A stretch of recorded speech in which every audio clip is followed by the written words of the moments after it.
ओम नमः भगवते वासुदेवाय। ओम नमः भगवते वासुदेवाय। ओम नमः भगवते वासुदेवाय।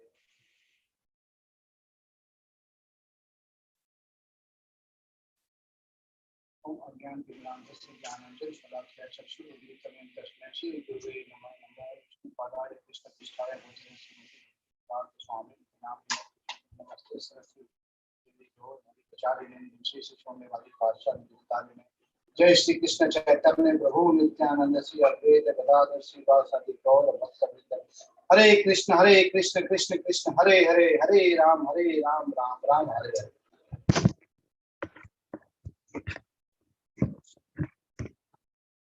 Hare Krishna, everyone. Mataji, can you see the slides? And I'm audible? Yes, Prabhuji. Okay. So a very warm welcome to everyone for the 7th chapter. We have already covered first 6 chapter. If you remember, I have already told you 2-3 days before that Bhagavad Gita 18 chapters are divided into 3 sections. The first 3 sections, basically, if you see, the first 6 chapters belong to the first section, which is Karma Yoga. That means in that particular 6th chapter, Krishna emphasizes more on the karma, the activities which we do. And the last 6th chapter, which is 13 to 18, it talks about more on the Jnana Yoga part. That means knowledge part. And the central part, which is there from chapter number 7 to 12, that is actual the cream of the entire Bhagavad Gita. That's why it's been sandwiched between first 6 chapters and the last 6 chapters. This 6 chapters talks about the Bhakti Yoga. It is emphasizing more on the Bhakti Yoga. That doesn't mean that the Bhakti Yoga is not been discussed in the other chapters. It is been discussed, but more emphasis is been given in this particular 6 chapters. So if you see the chapters which we have completed till now is 6 chapters are already done. Wherein if you see the first chapter, we talked about the Yuddha Kshetra battlefield, wherein Arjun inspected both the armies and then lamented for not fighting the war. He wanted to run away from the war. He gave 5 reasons. And the second chapter talks about the summary of the Gita, wherein Krishna categorically answered all the queries of Arjuna, 5 reasons why basically he doesn't want to fight. And the most important learning we got in that chapter was that we are a soul, not a body. The third chapter talked about the Karma Yoga, wherein we say that how our work can become worship for the God. Fourth chapter talked about the Jnana Yoga part. That means we talked mainly on the spiritual work and the material work. What's the difference between materialism and the spiritualism? We discuss in that 4th chapter. Again, 5th chapter we specifically emphasize on the Karma Yoga Sannyas Marg, renunciation, whether karma is better or renunciation of work is better. That we discussed in that particular chapter. Yesterday we discussed about the Dhyana Yoga, wherein we discussed about the Ashtanga Yoga in details, and we came to a conclusion basically that it's doable but not so easy. So something which is tough, why should we go into that? And in this current scenario of Kali Yuga, there are ways and means available to do Bhakti Yoga, which is superior, which is much better, which is easier, and which gives you the moment of joy. And today's chapter, we are going to touch upon the topic Gyan Vigyan Yoga. That is knowledge of the absolute. We are going to discuss about the Bhagavad Gyan. That means we are going to touch upon a topic wherein through knowledge, how can we understand the God? We will be touching upon topics like Parashakti, Aparashakti. We will touch upon these topics.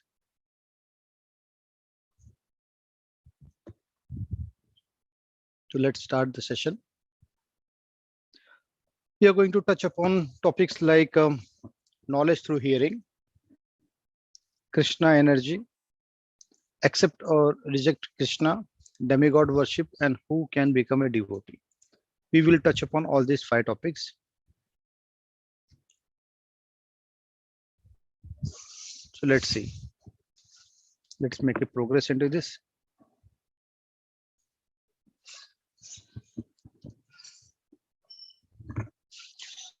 The first shloka. The first shloka talks about Sri Krishna. Sri Krishna says, Sri Bhagwan Vachah Mai Asakt Mana Parth Yogam Yujjan Mat Ashraya Ashanshayam Samagram Mam Yatha Gyagasi Trishunu. Krishna is saying that, O son of Pritha, Pritha means Kunti, is referring to Kunti, it's Bua. How? By practicing yoga in full consciousness of me with mind attached to me, you can know me in full, free from doubts. So Krishna is telling that if you want to know me, how you can do that? For that, you have to do a complete surrender with the full consciousness, and the mind which we have, which is governed by the 5 senses, it has to be attached to Krishna and detached from the 5 senses. So the mind should be detached from the 5 senses and should be attached to Krishna. Then only anyone can understand Krishna in free without any doubt. For that, Krishna should be in your heart. You should understand, feel that, and you have to do a complete surrender. Like when I say complete surrender, let me give a very materialistic example which you can relate to yourself. A small kid, they consider the age of 3-4 years. He is very affectionate with his parents, mother, father. Whenever they go for a walk, he doesn't hold his parents as, instead his father or mother hold his hands. Why? Because he knows very well that I am a small kid. If I hold their hand, there is all the possibility that I can miss out in some scenario. But then if my father is holding the hand, the grip is quite strong, and because of tough grip, strong grip, I will not be lost. I will be with my parents. And he has so faith in the parents that he can't do anything. He is so small in the age. He's basically a kid. 3-4 year means a small kid, can't do anything. If the parents decide,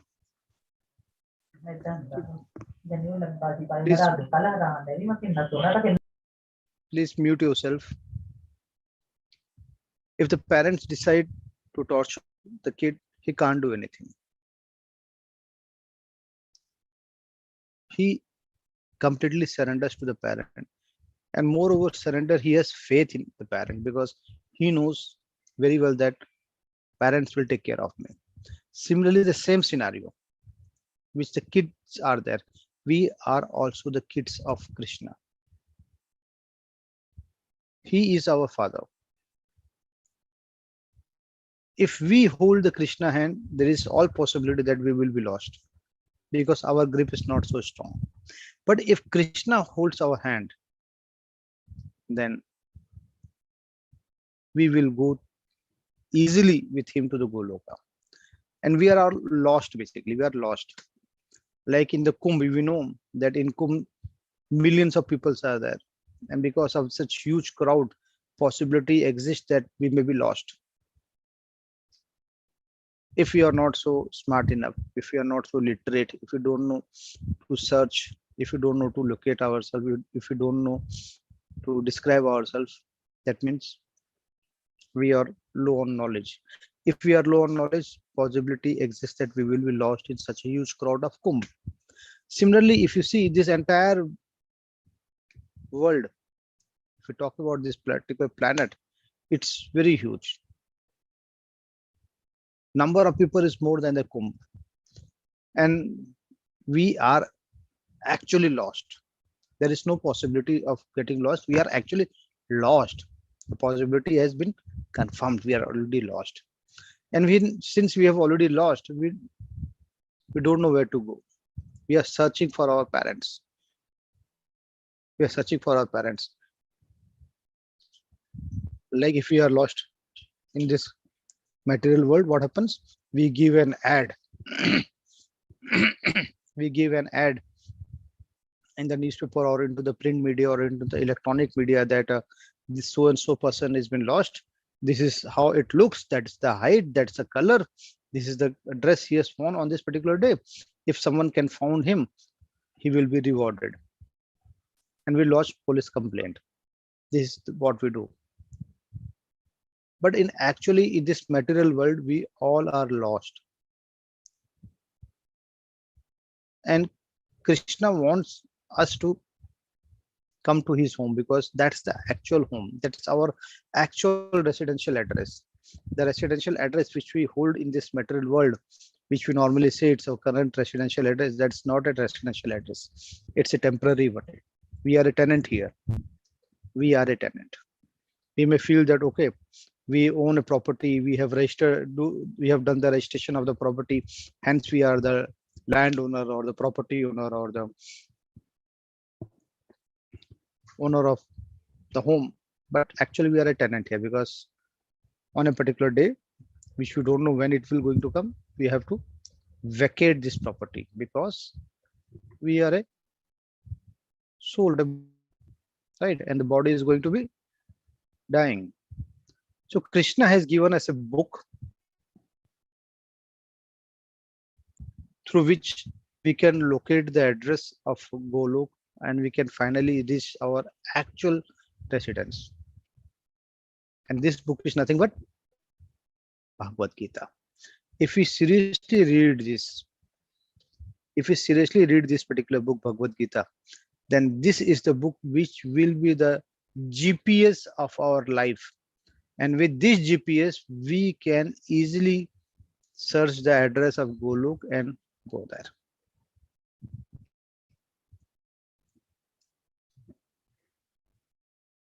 Let's move to the next slide. Now, senses are imperfect and limited. We know there are 5 kinds of senses, right? Can anyone tell me the 5 kinds of senses? Please raise your hand. I will give you an opportunity to say. Which are the 5 kinds of senses? Deepak Prabhuji, please unmute. Hello. Hare Krishna Prabhu. Prabhuji. Yeah, Prabhu. 5 senses are eyes, nose, tongue, ear, and our skin. Yes, absolutely.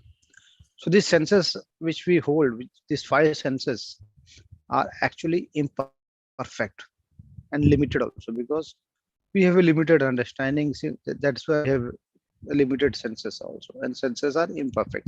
Let's see how. Can only perceive matter. Knowledge will never be perfect. What we understand, we think we are the best. We know the best, and our knowledge is superior than others because we have a material understanding. And this imperfect senses cannot perceive soul or the God. Science is imperfect also. This we are talking about this advanced science, which we talk in general terms. Science is imperfect as it is based on humans. Human has invented the science, right? Human has done the research, and humans already have limitations. When humans have the limitation, then science will be also imperfect. Let's see how. Now, 2 examples.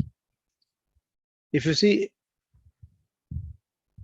an apple which has been cut from the first side, from the front, the apple is cut, but if you see the image in the mirror, it is looking like a purely clean apple.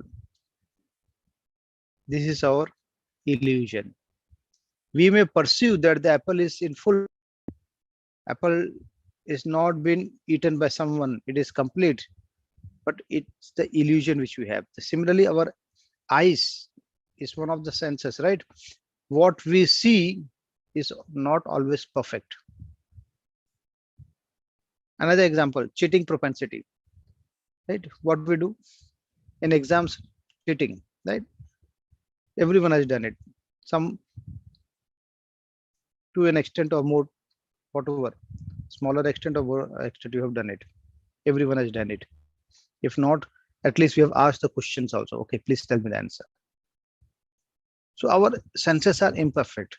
Something which we hear, something which we hear, that may be right, that may be wrong. That means that hearing sense is also imperfect. Let's see details. What is the life lesson? What do we understand from this? It very clearly says that we are imperfect. Since our senses are imperfect, that means we as a human being is also imperfect. So we should consult perfect source for life decisions. So since we are imperfect, we should consult who is a perfect. Someone who is very perfect, we should consult that particular individual for our life decisions. Let's see how. And whom we have to consult? Lord Krishna. So Lord and his incarnations are free from imperfections. We are imperfect because our senses are imperfect. But Krishna and his incarnations are perfect. There is no imperfection in that. Krishna has many incarnations like Ram, Kalki, Buddha,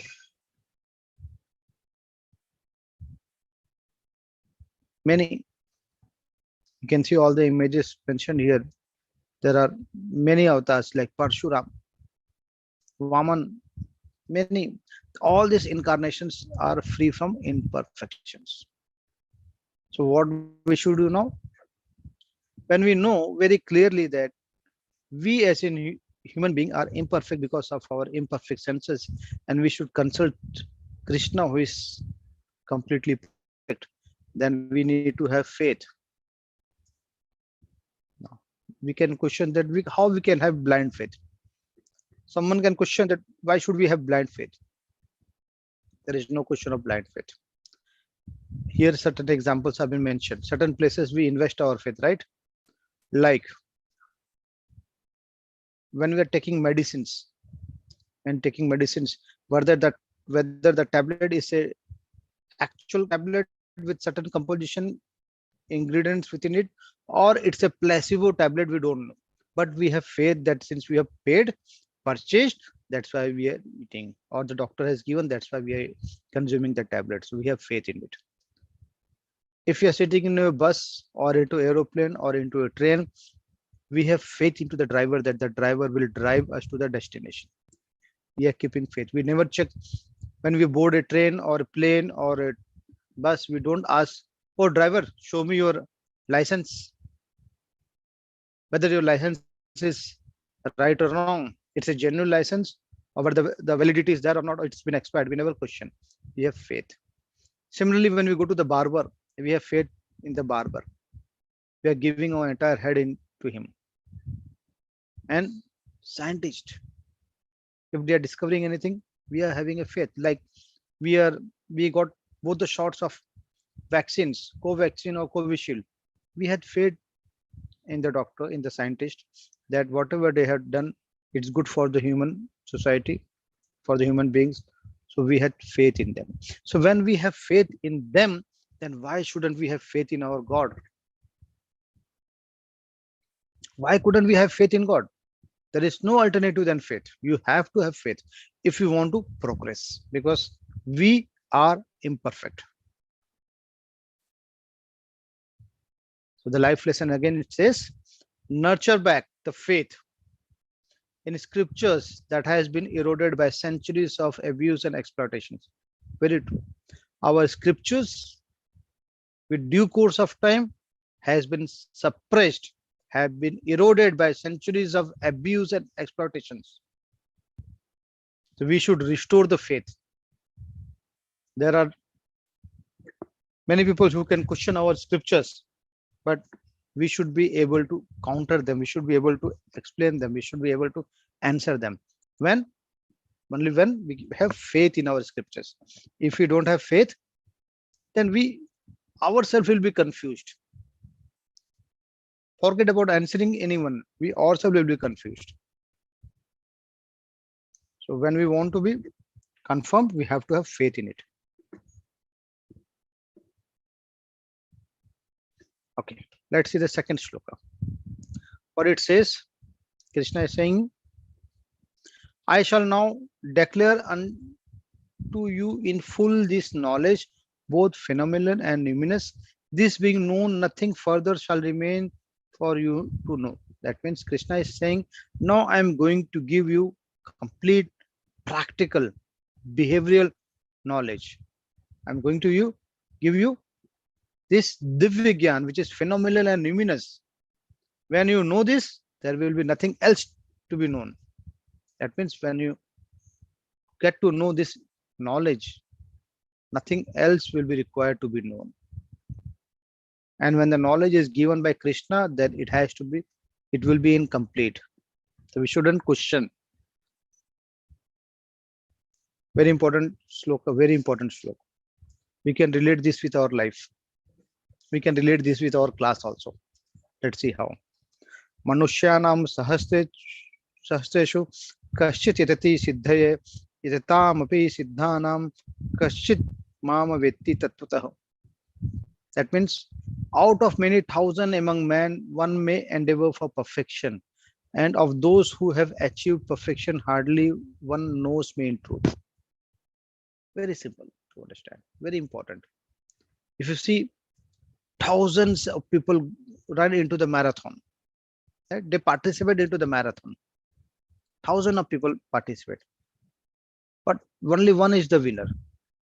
Some participate into the dream run, some participate into the half, and very little participate for the full marathon, but only one becomes the winner. That means when participation is there, when we call for the participation, huge number of people participates, but very limited people finally reach to the destination. Now let's relate this with our class. On the very first day, 265 people joined, but we have advertised it for many. Many people have joined this course. That means if you see for 9 p.m. English, we have 4 WhatsApp group. We have 4 WhatsApp group, and you very well know what is the capacity of one WhatsApp group. Just imagine as a rough figure, approximately 250 people are there, approximately. So 4 groups mean 1,000 people. But out of this 1,000 people who have been registered for this 9 p.m. English class, on the very first day, 265 people only joined. And today is the 7th day. Just see, the count is 121, in which I am there and Mataji, who is the co-host, are there. If we eliminate these two, 119 are the actual attendance. Is the actual attendance. So that means people participate, but actually attendance is low. And further going down, and I'm very much sure that when we will take the 18th day of the class, even this attendance will go down. Krishna is giving the blessings to us, but we are so busy in our day-to-day course of the work, day-to-day work, that we don't prioritize this essential knowledge. This is essential knowledge, but we think that this is not so of importance. Certain thing is more priority than this. We keep this on a low priority, which is wrong. So out of many thousands among the men, one may endeavor for the perfection, and those who have achieved the perfection, hardly one knows me into the truth. Someone who continues to be there, he is eligible, or she is eligible to know Krishna. On the very first day, I had told that if you want to get rid of the problems, if you want to clean the miseries of your life, if you want to solve the problems of your life, you have to have with us with 18 days of the course. If you are not there with the 18 days of the course, then you are not eligible for getting the solutions of your problems. It's up to you all. So the important thing is that inquisitive in spiritual science, for this you need to have a right guru. A right guru comes from the disciplining school. We have 4 sampradayas, right? And we should follow the disciplining succession, guru, shishya, parampara. And when we follow this, when we have the right guru, we have to follow the 4 regulative principles, which will govern our life, which will put us into the right track. The 4 regulative principles are no meat eating, no gambling, no intoxications, and no illicit sex. So when we say no meat eating, that means we have to be vegetarian. No gambling means nothing. Not a single type of gamble should be there. You should refrain from all such kinds of gambles. No intoxications means no smoke, no cigar, no drugs, no alcohol, nothing. And when we say no illicit sex, that means you should not have extramarital affairs. You should not have any kind of sex out of your marriage. You have to be committed with your partner. If you are a woman, you have to be committed to your husband. If you are a man, you have to be committed to your wife. No sex out of this. Now, the 4th sloka, it talks about, see, this is the Bhagavad Gyan. This chapter is knowledge of the absolute. That means you should know Krishna. Krishna is giving you the knowledge. If you want to understand Krishna, we have to understand this. Earth, water, fire, air, ether, mind, intelligence, and false ego, all together these 8 constitute my separated material energies. That means 5 Panch Mahabhut and Man, Buddhi, Ahankar. That means mind, intelligence, and false ego. With this Panch Mahabhut and with these 3, all 8 becomes the separated material energies. We should know this. Now the next question, which Krishna is telling you. Beside this, O mighty armed Arjuna, there is another superior energy of mind. One more energy he's talking about, which superior energy of mind, which comprises the living entities who are exploiting the resources of this material inferior nature.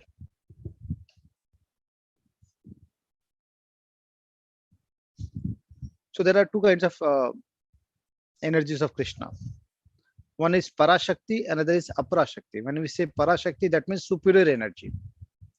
This Parashakti is an internal power. This superior energy of Krishna is an internal power.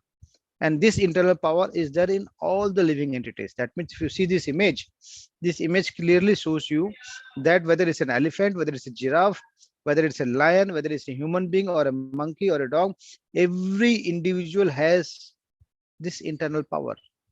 And this internal power is Parashakti of Krishna. Krishna is situated in the heart of every living being. Every living being.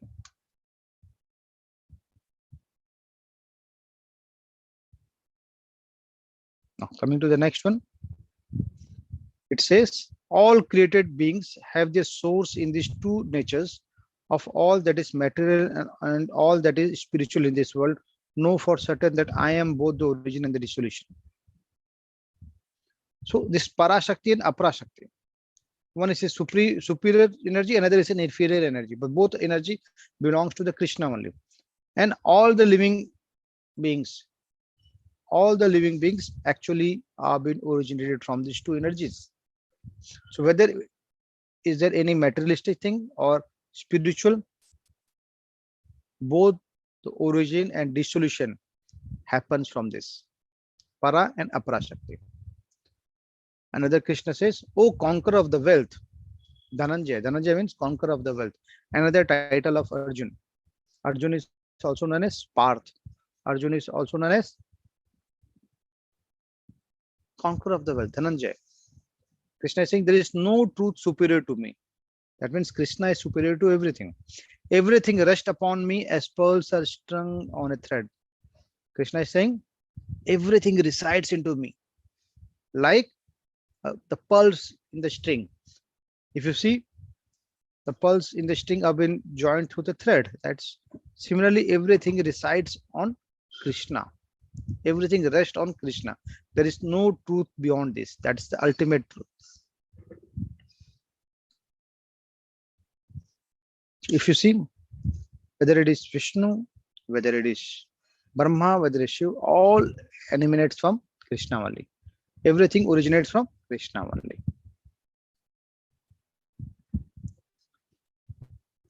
Now, another thing which Krishna is saying, "Oh son of Kunti, I am the taste of the water." Now he is giving the actual Bhagavad Gyan. He is saying, Krishna is saying, what is Krishna? He's saying, I am the taste of the water. I am the light of the sun and the moon. The syllable Om in the Vedic mantra is I am there. I am the sound in ether and ability in man. That means Krishna is saying, now Krishna is telling us that where exactly Krishna is there, where actually Krishna resides. Krishna is saying, if you taste the water, the taste is me. You see the sun and the moon, the light which is coming from the sun and the moon is me. Any of the mantra which starts with Om, that Om is me. Now, when we say Om Namah Shivaya, that means what we are doing? We are chanting for Shivji, right? Om Shri Ganeshaya Namah. That means we are chanting for Ganeshaya, right? Ganeshi. But this Om, which starts with the mantra, that Om is nothing but Krishna. It's like this. When you want to offer something to Shiv, when you offer something to Ganesh, or when you want to offer something to anyone else, you have to first do the offering to the Krishna, because Krishna is superior to everyone. Om is nothing but Krishna. Like, if I have to give an example, if you go to anyone's home, if you go to anyone's home, and suppose you have to greet your friend, but before greeting your friend, the Dadaji of the friend comes, the father of the friends comes. What would you do? You will touch the feet of the Dadaji or the father, right? Because they are senior to your friend. Maybe you will greet the friends like this, but the father and the Dadaji of your friend will be greeted by touching the feet. They are senior, they are superior to your friend. Similarly, whenever you chant any of the mantra, Om means seniority, Om means superiority. So in the Vedic mantra, the syllable Om is nothing but Krishna. And he is the sound in the ether. Ether means Akash. And the ability in the man is nothing but Krishna. So Krishna is saying, what? Krishna is saying, I am the taste of the water. I am the light emanating from the moon and the sun. I am the Om in the Vedic mantras. I am the sound in ether. I am the fragrance in the earth. I am the heat in the fire.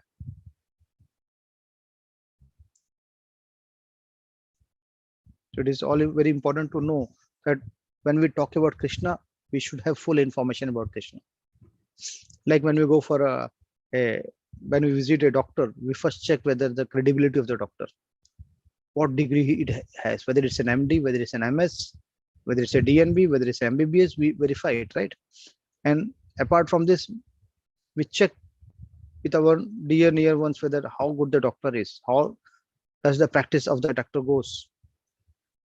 So when we check for this materialistic thing, when we talk about Krishna, we should know that also. And Krishna himself is saying that know that all the states of being, be they or goodness, passion, or ignorance, are manifested by my energy. Krishna is saying very clearly that there are three modes of material nature, right? With these three modes of material nature, Krishna gives the power to all the modes, whether it is mode of goodness, satogun, there is mode of passion, rajogun, whether it's mode of ignorance, tamogun. So from Krishna it's originate. Know that all the states of being, whether it is goodness, passion, or ignorance, are manifested from the Krishna energy. I am in one sense everything, but I am independent. Krishna is saying, I am everything, but I am independent. I am involved in everyone, but then also I am independent. I am not under the modes of material nature. for they, on the contrary, are with me. That means I control the material modes of nature.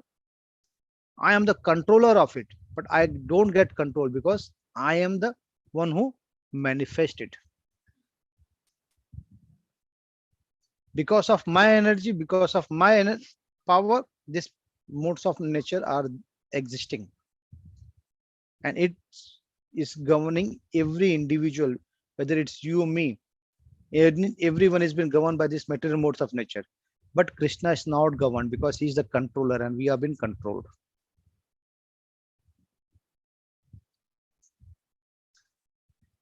The 13th shloka says, deluded by the three moods, goodness, passion, and ignorance, the whole world does not know me, who am above the modes and inexhaustible. Krishna is saying, because of this material modes of nature, tamogun, rajagun, satogun, the entire world doesn't understand because they have been governed, they have been diluted by these modes. And because of this dilution of the modes, no one understands Krishna in the right context. They have been confused because they have been confused by the material modes of nature. And we will have a chapter, material modes of nature. We will have a detailed chapter on this. Prakriti ke teen good, material modes of nature. We will have a very detailed chapter on this, understanding the three modes of material nature.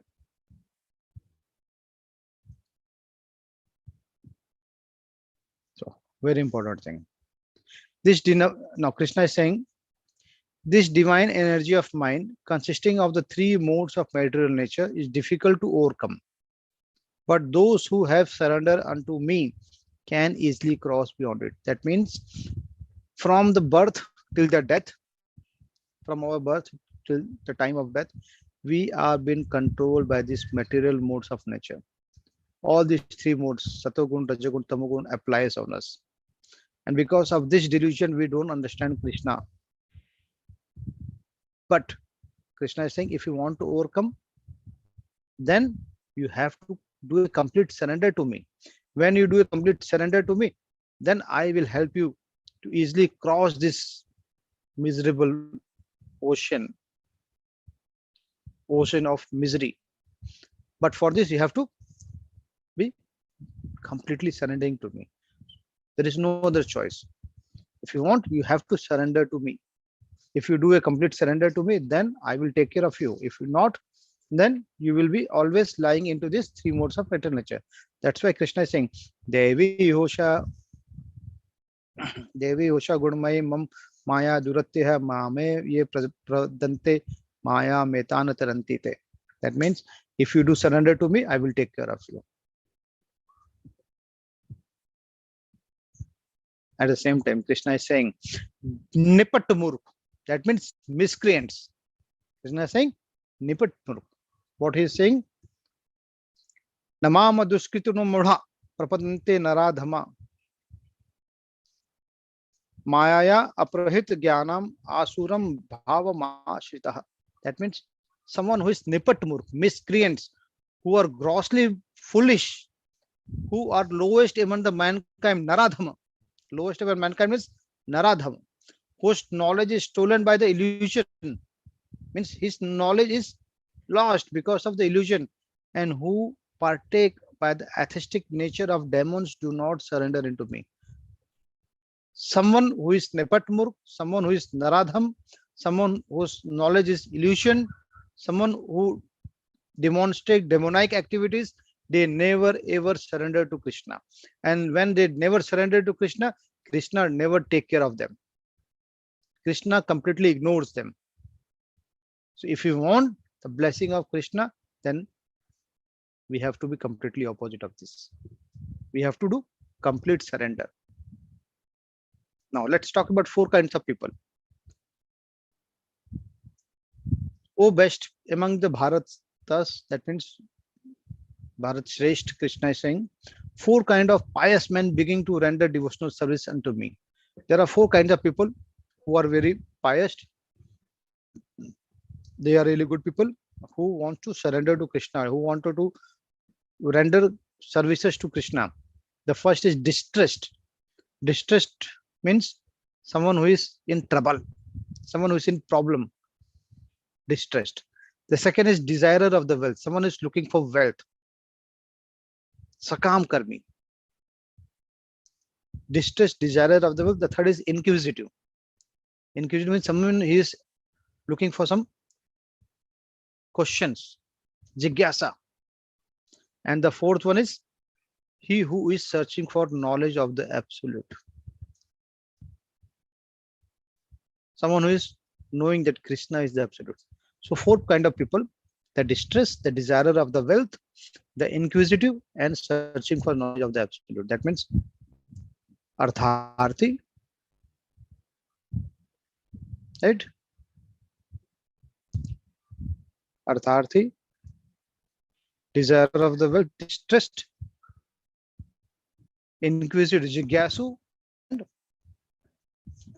someone who is looking for param satya jnana. Very clearly, arth, artharthi, jigyasu, and jnani. Four kinds of people. Arth is someone who is distressed, artharthi looking for the wealth, jigyasu who is looking for knowledge, and the fifth is jnani who knows the absolute truth. Four kind of people. They are pious, they do services toward Krishna. Let's see. This is some of the images. We will run quickly on this. It's already 9:45. This is Gajraj. You know Gajraj's story. Gajendra Moksha, you have heard about it. Gajendra Moksha, normally people use it to get it out of the depth. This Gajendra was in trouble. Actually, he was in problem. Because of his problem, he remembered Krishna when he was nearing his death. So he was distressed.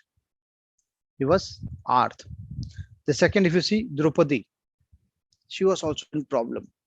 She also remembered Krishna. She was also in distress. The third one, anyone know who is this?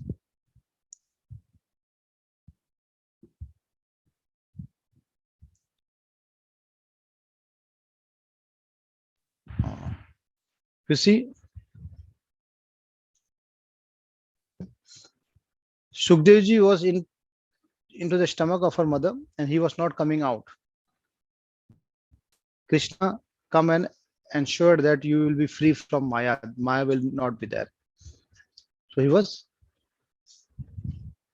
in search of Param Satya, true knowledge. If you see the next image, Bhagavad Katha is happening. So Jnani people are sitting there. Inquisitive people are sitting there, right? Dhruv, he was looking for desire of the wealth. Next image is of Ram and Sugriv. Sugriv was also in distress because Bali has captured his entire kingdom and his wife also. And in Naimisharan, what is happening? Gyan, absolute truth is being discussed. Katha is happening. So we discussed the four people, right? Distress, desire of the wealth, inquisitive, and someone who is searching for the absolute truth.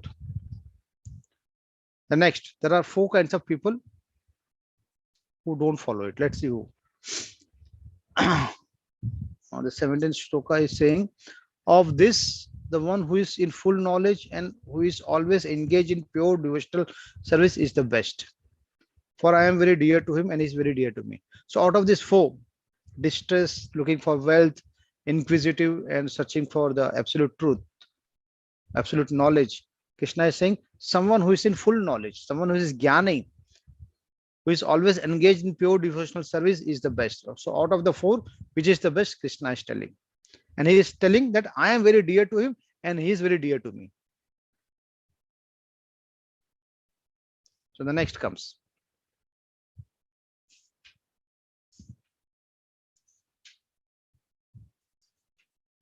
The next shloka says, Bahunam janmana mante jnanavan prapadante vasudeva sarvamiti sa mahatma sudurlabha. Krishna is saying, after many births and death, he who is actually in knowledge surrenders unto me. After many births and death, that means innumerous death and innumerous birth has happened. After many births and death, he who is actually in knowledge do a complete surrender to Krishna, knowing me to be the cause of all the causes, and all that is such a great soul is very rare. Such a great people who knows that Krishna is the cause of all the causes. Someone who understands this, that Krishna is the cause of all causes. Karanon ke karan hai Krishna. Then he can do complete surrender. And when this surrender is happening, then he gets free from the birth and death. And such soul is really very rare. If you see in the first image, there were many rishi munis when Ram was there born. When Ram has taken the avatar, at that time many rishi munis were there who were very fond of, very attracted towards the Ram. They wanted to marry Ram. Even in spite of being a rishi and munis, they wanted to marry Ram. But Ram has very clearly and categorically told them that I have already taken a vow that I will be married to only Sita, only one marriage in my lifetime of this incarnation, of this avatar. But since you have thought of marrying me, since you have thought of being with me, when my next avatar will be happening, Krishna, then you all will become gopis and you will have an association with me.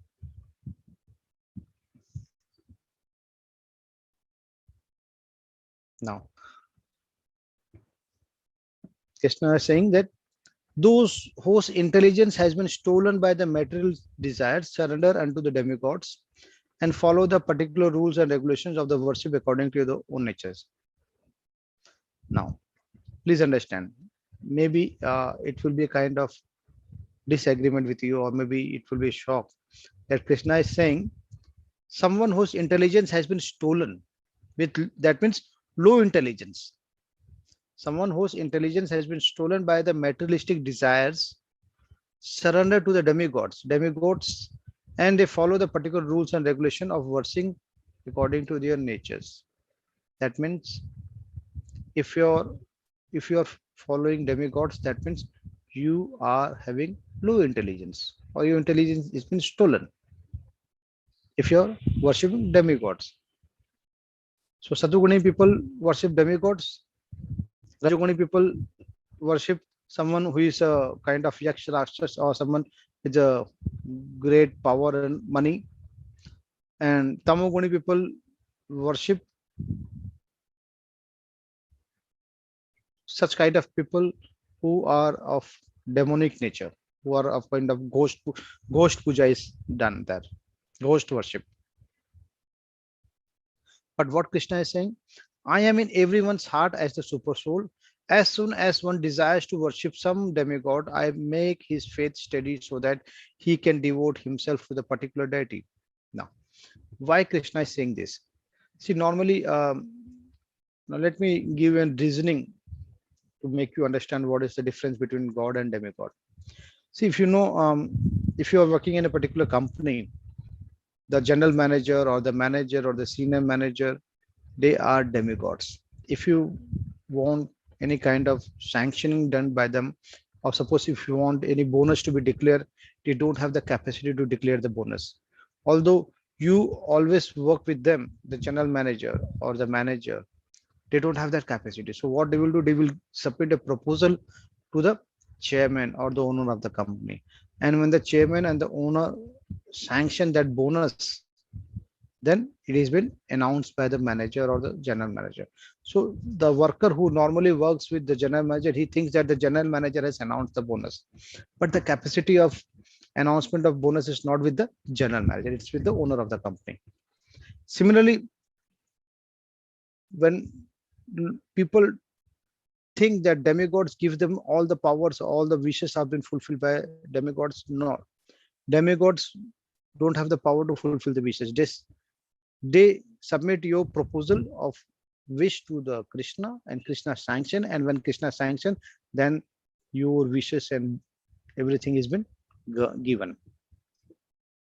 So Krishna is saying when you think of demigod, he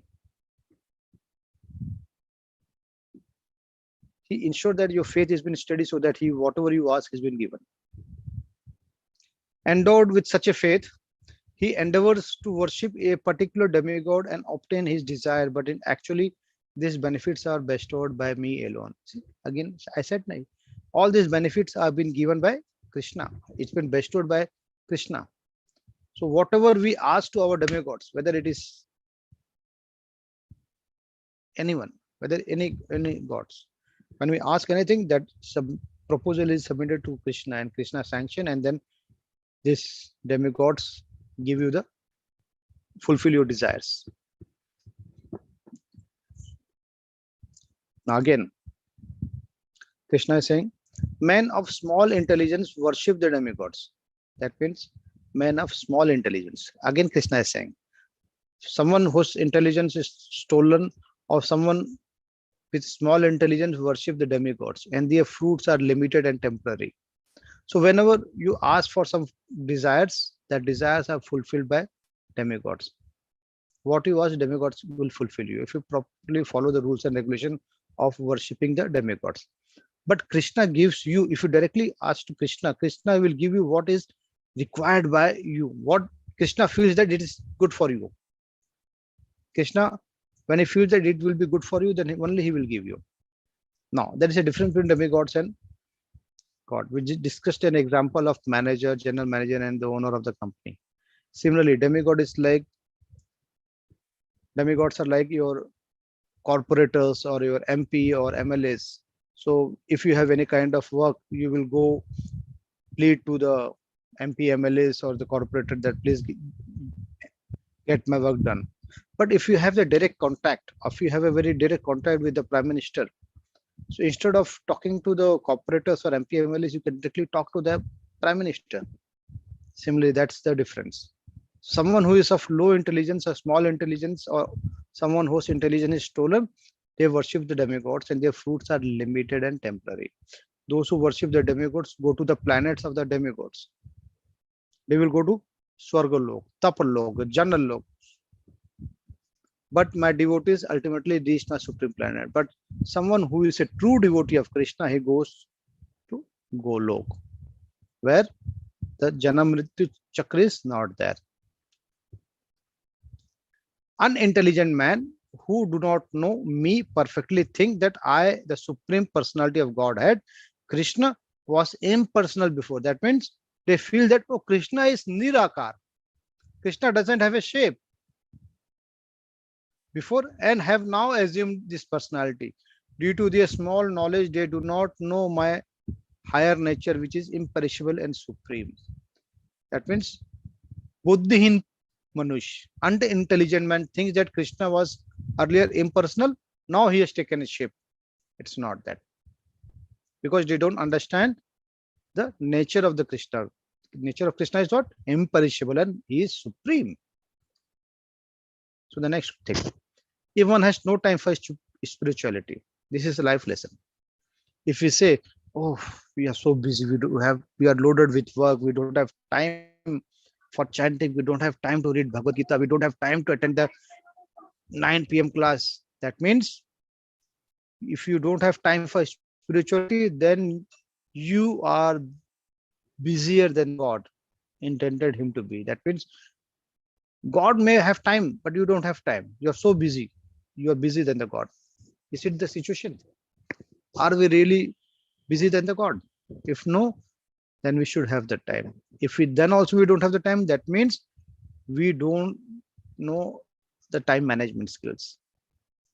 Our time management is basically very poor. Then we have to think of where actually our time is going. Think of it. Check which mode is active, divine or demonic. Which mode you belong to, whether you belong to a divine mode or a demonic mode. Think of it. And again, Krishna is saying, I will take another 5 minutes or so.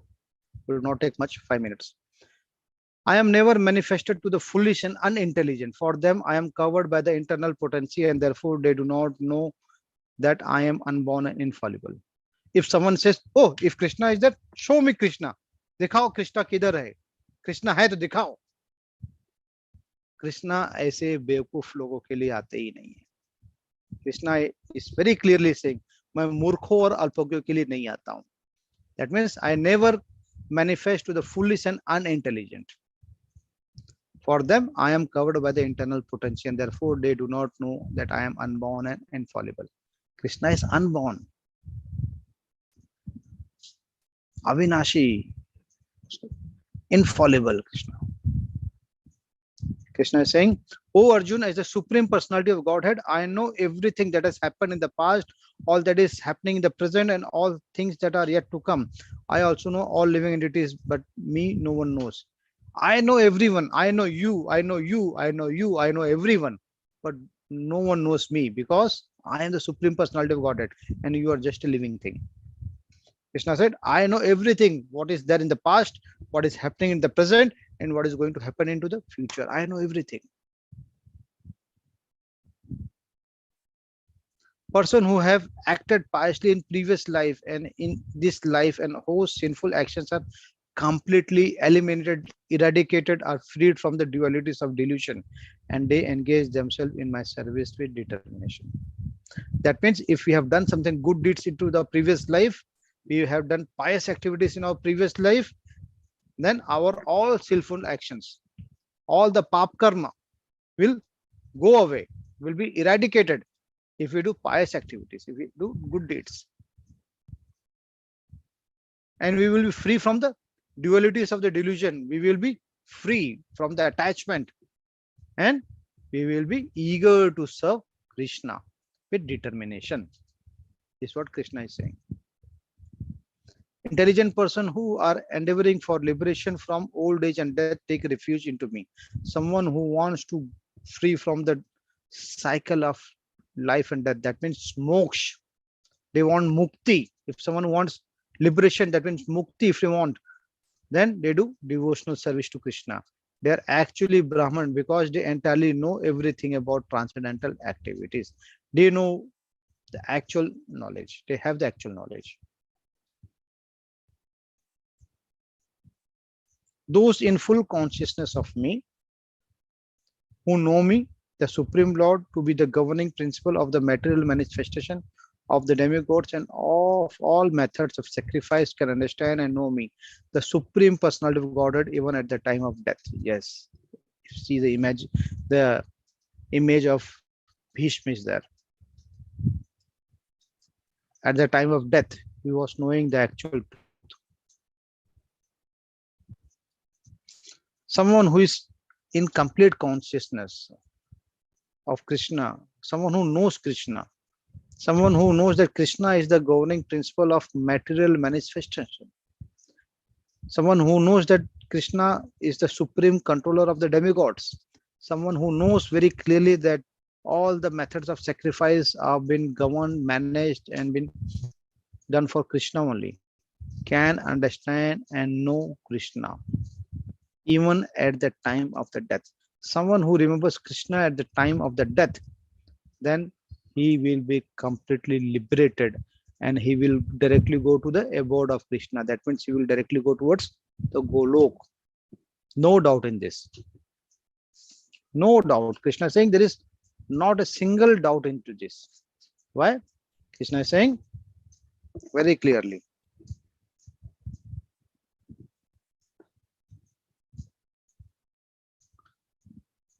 So the very important question, forget the past, whatever has happened with you, whatever has been done with you, whatever you had done in the past, forget it. Forget it completely. Begin wherever you are. It's never too late for a spiritual journey back home. So it's never too late. It's still time. We are into the right time. Let's start our spiritual journey from now, from today. Kaal kare so aaj kare so ab kar. That means let's start this spiritual journey from now. Whatever has been happened, if we have done too much of sinful activities in the past, forget it. Krishna will take care of it. How? Krishna will take care only if we do follow the scriptures, if we do follow the learnings of Bhagavad Gita, and we completely, without any ifs and buts, without any kintu parantu, surrender it to the Krishna with complete dedication, devotion. So with this, the chapter of today's ended. This was the Bhagavad Gyan, which we discussed today. Tomorrow will be the chapter which is Bhagavad Prapti, which is very important chapter, very, very important. So we are already into the chapter of Bhakti Yoga. For Bhakti Yoga, we should know that who Krishna is, what the Krishna is. When we know Krishna in who and what form, then only we can do service towards the Krishna. So please feel free to ask questions if you have. Okay, Prabhuji, I am unmuting. Yeah. Megha Mataji, please unmute and ask your question. Hare Krishna, Prabhuji. Prabhuji, you said that Krishna resides in everybody's heart, right? Now he's in my heart also. Supposing I have some evil thought about a person, maybe I want to say something bad to him, or I want to stab him, or whatever. Why then the Krishna inside me can't stop me from doing these things? Hare Krishna Mataji, thanks for a wonderful question you have asked. Krishna is residing in everyone's heart. Since he is residing in everyone's heart, then if we think wrong for anyone else, why doesn't he stop us? It's the first thing. Krishna has given us a free will. Whatever we want to do, Krishna has given a complete liberty to us. But then also remember, whenever you want to do anything wrong with anyone, there is an internal call generated in your heart that it's wrong. It's wrong. Its internal call has been generated. And when we avoid that call, when we think, it's a kind of small feeling that been generated into heart that ये तो गलत है, it's wrong, नहीं करना चाहिए.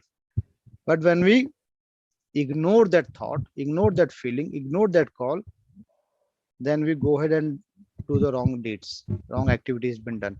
Then the onus of that wrong activity lies on us. We are the actual owner of that wrong activity. Krishna in your heart gives you a warning. Krishna will not lock you in a room that no नहीं कर सकता, तुम कभी नहीं कर सकता ना. Krishna will never say. Krishna बोलेगा तुमको कि अरे गलत है, नहीं करना चाहिए, completely wrong, don't do. A small feeling will be generated, a small call will be generated into your mind or into your heart, and when we ignore, we do it. So Krishna situated in hearts always wants us. Mataji, think of it. कभी भी हम गलत करेंगे ना तो हमारे मन में एक ख्याल जरूर आता है. Yes, sir. Mataji, somehow your voice is not coming properly. Background disturbance है Mataji आपके इधर. नहीं, sir. It's a locked room. I'm in a locked room. No, I've understood, Prabhuji. Okay, okay, Mataji. Okay. Thank you, sir. So, what had happened? No one is asking questions. Is everyone doubts clear, or people are in very confusion that what to ask and what not to ask? So normally, Usha Mataji has raised her hand. okay, Mataji. Yes. So Usha, normally, whenever I take sessions, see, I am into a corporate environment. I have many times take a class of motivational class also. I will take some corporate class also. So during the end of the class, I always ask a question that if you are not asking question, that means I can draw two inferences from this. Either you have understood everything or you have not understood anything. So since last 2 days, the question level has gone down. So either I feel that you have completely understood or God knows, nothing has been understood. Hare Krishna, Usha Mataji, Hare Krishna. Hare Krishna, Prabhuji. Actually, it's like I always feel guilty that I will always raise hand first, and others No, may Mataji, no, miss Mataji. the opportunity to ask question. No, Uh, Mataji, don't feel guilty. You are from Mumbai, Mataji? I am from Udupi. I am from You said that. Yes. Yesterday we talked about yeah. Udupi. Yes. Yes, sir. Sir, sorry, Prabhuji, the reason we don't ask question is it's not because we have understood everything. We are trying to actually understand what we have written. Like I really write notes. I will definitely post you what notes I make. So we are trying to absorb what is happening. So the doubts immediately don't crop up. they crop up after when I go through the notes again. I should have asked this. Or sometime what happens is someone will ask the same doubt, so we get the answer without raising hand. So that is also there. So it's not that we have understood everything. We are trying to understand, and doubts usually don't come immediately. So the question, Mataji, you yeah, feel free to ask question either into the class also, or yeah, suppose you have a doubt which you get it to know afterwards, you can post a message to me into the WhatsApp also. You can have yeah. my WhatsApp number. You can, Yeah, sir. yeah. Yeah, I'm sorry. I'm used to again teaching circle, so it's always sir is coming. Prabhuji, my question is very this one. You have said about the four types of this one people who actually go towards the Krishna, means the one who pray towards Krishna. So the distressed and the desirer, I got it very clearly, and even the one who is searching for knowledge or who is actually totally like surrendering to the god. The third one, that inquisite, I did not understand. Can you just elaborate about it? Mataji, inquisitive means, Jijnasu is what yeah, you said. yeah, yeah, yeah. Inquisitive means jigyasu. That means he is in quest of knowledge. He don't know very clear that what is there.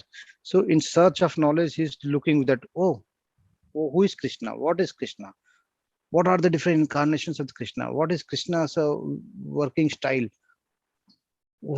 He basically has so much of questions for Krishna or someone in that particular line. He is very inquisitive in that. So someone who is very inquisitive is a very dear to Krishna. Sir, so That's what. sorry, Yeah. Prabhuji. If I'm like, can you just differentiate between the third and the fourth type? So now I thought that the fourth one is the most closest to the Krishna, who is searching for the knowledge of the absolute. So that was the fourth type you said. I thought he is the most closest to the Mataji, Krishna. no, Mataji, you are right. Someone who is in search of the absolute is very closest to the Krishna because he knows that Krishna is the absolute. But the third category, which is inquisitive, he doesn't know that who is absolute. So he is still in search of it. He is looking for it. Like someone, if you see, there are many individuals, many people who don't know that what is Hinduism, what is Sanatan Dharma, what is Krishna, what is Ram, what is the meaning of Bhagavad Gita, what is Bhagavad. They don't know anything, but they want to know. So unless and until they have the gyan, they have the knowledge, they will look for that. So to attain this knowledge, they are inquisitive for it. So one day attain the knowledge, then only the fourth stage, that when they know, oh, Krishna means absolute, absolute. Then they will look for Krishna in the form of absolute. So, but before that, that's the stage before the search of knowledge. That's the stage before uh, the Param Satya, which we normally say absolute truth. So that's the stage of prior stage of that, Mataji. On a lighter note, this question will definitely come on the quiz today. And who will be the most uh, absolute favorite of Krishna? So I have to click third option, that is inquisitive. That's the reason I asked the question. Dhanyavad. Dhanyavad. No, if you see in the sloka which was next to it, Krishna said that inquisitive is not. Krishna Param Satya ka Gyan. That means someone who is in search of absolute knowledge. That is very dear to Krishna because they are very rare. And someone who is inquisitive, that doesn't mean that he will always go towards the absolute truth. He is inquisitive. Maybe after search of his questions or after search of his inquisitiveness, his desires will be fulfilled, or maybe he will dwell from it. He will get deviated from it. He never knows. But someone who has already reached the stage of absolute truth, he knows that Krishna is the absolute. That is dear. Or someone inquisitive, like another example, Mataji, inquisitive. Someone who said, Shiva is bigger than Krishna, Ram is bigger than Krishna, oh, Vishnu is bigger than Krishna. ये inquisitiveness है. Because he is still thinking that बड़ा कौन है, किसका पूजा करना है, whether shall I worship Krishna, whether shall I worship Ram, whether shall I worship Durga Mata, whether shall I worship Balram ji. That means he is basically, he is a good person, he has done some pious deed, he wants to be get associated with the God, but he doesn't know who is God. So that's the stage of inquisitiveness, Mataji. Dhanyavad. Hare Krishna, Mataji. Hare Krishna. Deepak Prabhuji, please unmute. Deepak Prabhuji, yes. Hare Krishna, Prabhuji. Hare Krishna, Prabhu. Hare Krishna. Prabhuji, you spoke about Parashakti, that is superior energy, and also Apar Shakti, that is inferior energy. So I want to know, Parashakti, superior energy is the internal power of Krishna, right? Sorry. Yeah, Prabhuji. Parashakti, that superior is an internal part of the Krishna, and that is more stronger than the Apara Shakti. See, So, Parashakti is basically which is residing inside. okay. And can you please elaborate about Apar Shakti, inferior energy? Is it also Krishna only? It's yes, it's also of Krishna. Both the energy belong to Krishna, Apara and Para. Para and Apara. See, Apara is what? It's an external. Para is internal, Apara is external. We normally say it's a Bahiranga Shakti, which is external to it. Okay, like your Ved, Upanishad, they are all Apara Shakti. But when we talk about Para Shakti, which is an internal, that means Parmeshwar, Yog Maya. Now, Yog Maya is something which is Para Shakti, internal. Mahamaya is an external Shakti. Okay. Okay. Okay, Prabhuji. Hare Krishna. Yeah. Hare Krishna. Hare Krishna. Prabhuji, you are from which place? You have muted yourself, Prabhuji.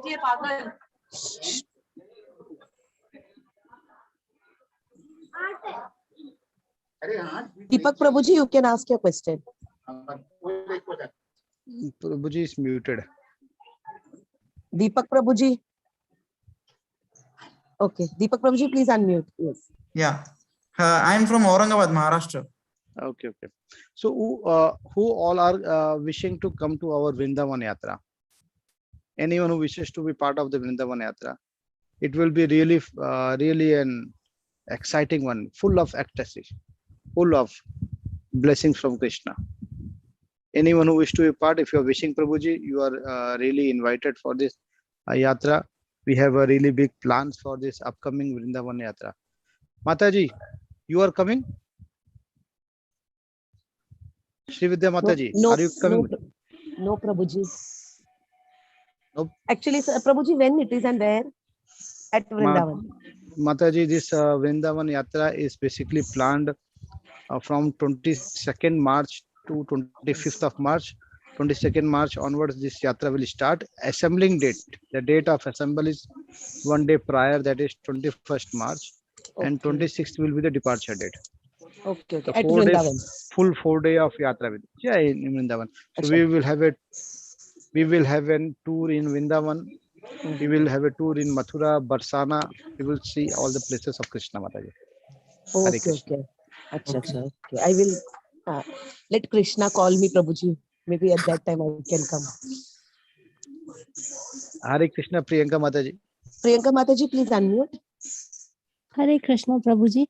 Hare Krishna Mataji. I just wanted to ask you, what is the right way of chanting, and also how do we bring in that discipline? For example, I can sing bhajan, almost every time, but when it comes to a routine practice of chanting, it gets very difficult. I start and then in midway it gets stopped. And also, Prabhuji, some time back, बहुत साल पहले आपका एक आत्मा का ISKCON का एक आत्मा प्रोग्राम आता था. अभी वो नहीं आता है क्या?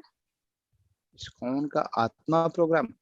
हाँ जी, उसमें बहुत मुंबई से ना बहुत सारे प्रभु जी, जैसे सार्वभौम प्रभु जी, गौरंगा दास प्रभु जी, वो भगवत कथा करते थे सुबह सुबह.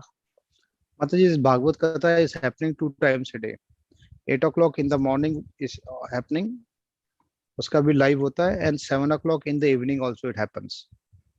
The Bhagavad Katha is happening twice a time in the day. Okay. And it is done by Gauri Shyam Prabhuji.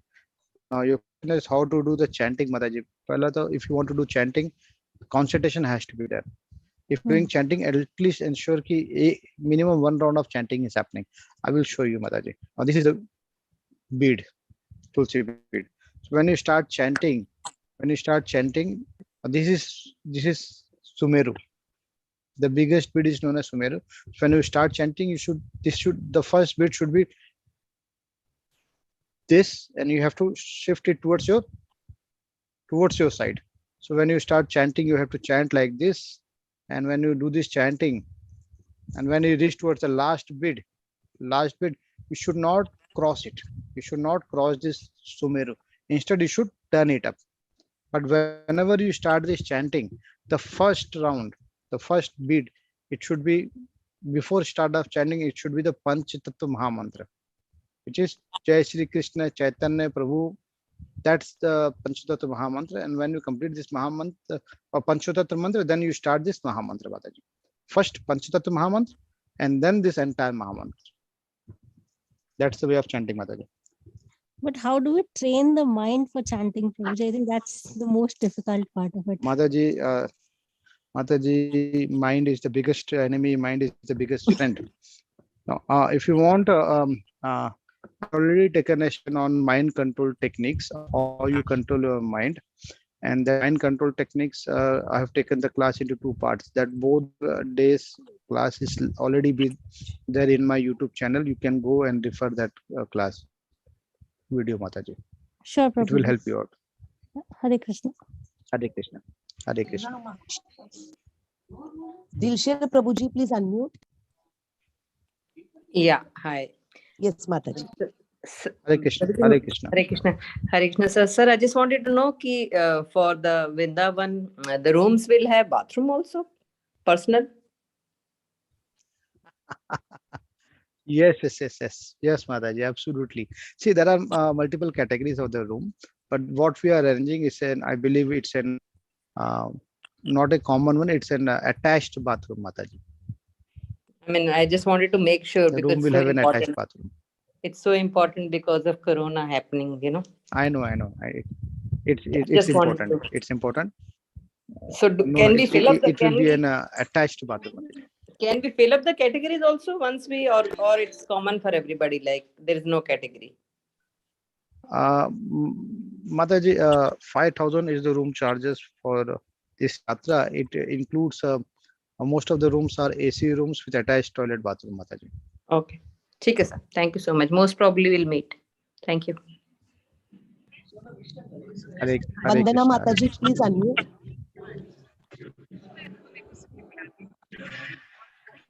Hare Krishna, Mataji. You showed the beads how to chant. Is there any fingers, certain fingers, or we can just use any finger? This thing. Mataji, we should not use the finger. We should not use this finger. Normally, when we chant, Mataji, see, this is the bead bag. So when we chant, this finger goes out, and this finger should not be touched. This finger and this particular finger. It's when you start doing this, Mataji, it will automatically work it out. Finger and this last finger should not be touched. That's it, Mataji. Okay. Thank you, Prabhuji. Yeah.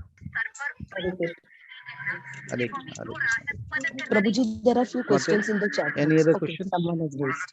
Archana Mataji, please unmute. Hare Krishna, Prabhuji. Hare Krishna, Mataji. Hare Krishna. The session was very nice, but due to some network issue, I missed a little part at the end of the session. So, but I'll just check it out on the YouTube video for the last session. My question is, I don't know it's related to today's chapter or not, but how do we stop expecting?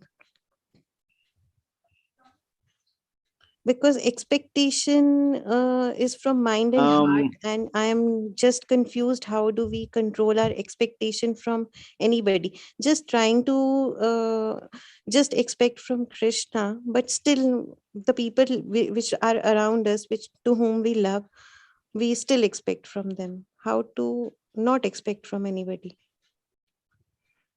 Mataji, very rightly said, our mind is trained in such a way that we always try to expect.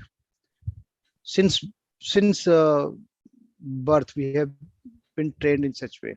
It is not going to be easily happening that we should leave the expectations. Normally, we have to train it almost, Mataji. There is no other way. You have to train our mind. It's difficult, I know, but it's not impossible. Even if you see, we tell our kids that if you do study properly, then we will give you chocolate, we will take you for a ride, we will give you some things. So we are basically, what we are doing, we are basically bribing our kids also. So the kids also have expectations that I will study, then I'm going to get this. So from the childhood only, we have been trained that expectations has to be there. And Right. whether we are in our personal life, in personal life also, husband have expectations with wife, wife has expectations with husband. And when you are working in an office, we have expectation that we will get a good increment, we will get a promotion. So there are expectations everywhere, and because of this expectations, huge amount of problem arises, Mataji. Huge amount of problem arises, and we basically get trapped, knowingly or unknowingly we get trapped into this. But we have to be working out a solution to stop these expectations. Like, another example of expectation I can give, that if you have a son and you are feeding your son, you are taking care of the son, you are ensuring that your son has a very good future, best of the best education you are providing, best of the best facilities you are providing, keeping in mind that when you will get old, the son will take care of you, that you are having an expectations. But when you get old, maybe the son will not take care of you, maybe because he has gone to some other place because of work requirement, job requirement, or maybe because of this Kali Yuga, his mind has been completely diverted, he doesn't take care of the parents, then it will hurt you, it will create a problem for every one of us if we have expectation. So if we train our mind that we have to do the duty, we have the right to do the duty, but if we start forgetting to take care of the fruits of the work, then we will train our mind. It is not going to happen in a day, Mataji. It will take time, it will take time, but just start doing it. Just start. So, for example, like we are chanting. So, chanting is a kind of meditation we are doing towards God. Mm. So, will this be helping to limit our expectations with? Yes, Mataji. Yes, completely. Very true. If you do a proper chanting, if you do a quality chanting, then your expectations, your mind will automatically get settled down. You will be realizing the peace within yourself, Mataji. Internal peace you will be realized. And you have to train your mind that you should start from small things. Like, if you're cooking food, give your best, but don't expect that someone in your family will uh, appreciate Appreciate. that. Yes, Okay. will Okay. appreciate about it. So small steps, when you start taking it up, then slowly and slowly you will start practicing that. No expectations, and when you leave these expectations, you will be the most happiest person on the earth, Mataji. Yeah. And whatever comes without expectation will be a complete bonus for you. And when you have expectations and your expectations mismatches, when your expectation doesn't met, then it's a problem, Mataji. It's a tough time. So when you stop keeping expectations, you will be the most happiest person. You will enjoy the life, Mataji. Thank you, Prabhuji. Thank you Hare so Krishna. much. Hare Krishna, Hare Mataji. Krishna. Hare Krishna. Prabhuji, there are few questions in the chat box. Yeah, Mataji. Um, Prabhuji, what is the difference between mind and intelligence? It is as simple as this. These five senses are controlled by the mind, and mind is controlled by intelligence. Now, if you are doing a pious activity, if you are in Satogun, if you are in the mode of goodness, your intelligence controls the mind. You know what is right or wrong, what is right or wrong. Whereas mind just takes sankalp or vikalp.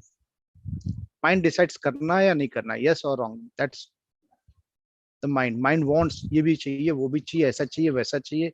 Mind can think many things, but intelligence knows ki ye wrong hai ya right hai. Intelligence the intelligence can basically discriminate between individuals. Intelligence has a discrimination between right or wrong.